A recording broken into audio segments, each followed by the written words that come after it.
आपण खचून जायचं ना. पण दादा, ही सगळी गावातली माणसं. राजू, त्यांच्याकडे लक्ष द्यायचं नसतंय आपण. अगं, वाहत्या पाण्याची दिशा बदलायला जाऊन काय फायदा नसतो. त्याला जसं व्हायचंय ना तसं वाहू द्यायचं. गावकऱ्यांना आपल्यासोबत जसं वागायचं होतं तसं ते वागले ना, पण त्यात त्यांचा काय दोष नाही. आपला चांगुलपणा आहे ना कुणाच्या वागण्यावरून ठरतो का? नाही ना. त्यामुळे आपल्या पद्धतीनं आपण वागत राहायचं. आणि गावानं आपल्याला जे काही चांगलं दिलंय ना ते फक्त लक्षात ठेवायचं.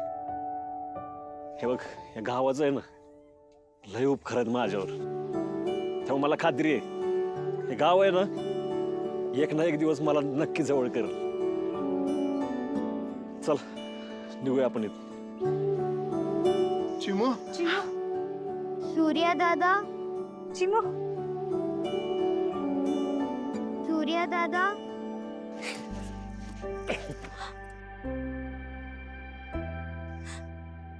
सूर्या, तू होतास म्हणून माझी चिमू वाचली. दुसरं कोणी बी असतं तर पाण्यात उडी बी मारली नसती.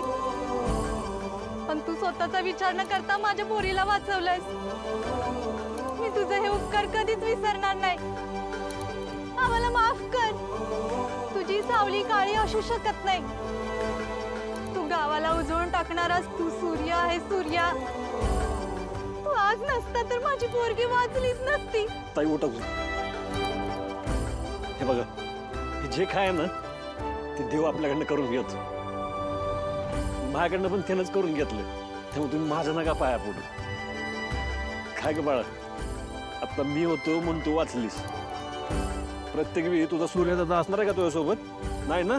मग काय करायचं? स्वतःची काळजी घ्यायची आणि पाण्यापासून लांब राहायचं. सूर्या, तू मगाशी माझ्या शेतातली भाजी मागत होतास ना? हे अख्खं रान दिलं बघ तुला आता. उद्यापासून जमल तशी भाजी घेऊन जात जा. सूर्या, अरे तुझ्यावरचा व्यवहार बंद करून मी चुकी केली रे.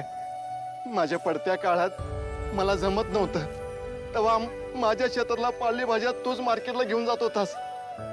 ते मी विसरलो सूर्या. मला माफ कर. लय चुकीचं वागलो सूर्या मी तुझ्याशी. पण आता असं होणार नाही. आपण एकत्र परत व्यवहार सुरू करू सूर्या. सूर्या, पैसे नसताना तुझ्याकडून माल घेऊन जाताना लाज वाटायची मला. पण तू ओळखून घर घेऊन येतं सामान. असं कसं विचारलो रे मी? असं कसं विचारलो? सूर्या, मला माफ कर.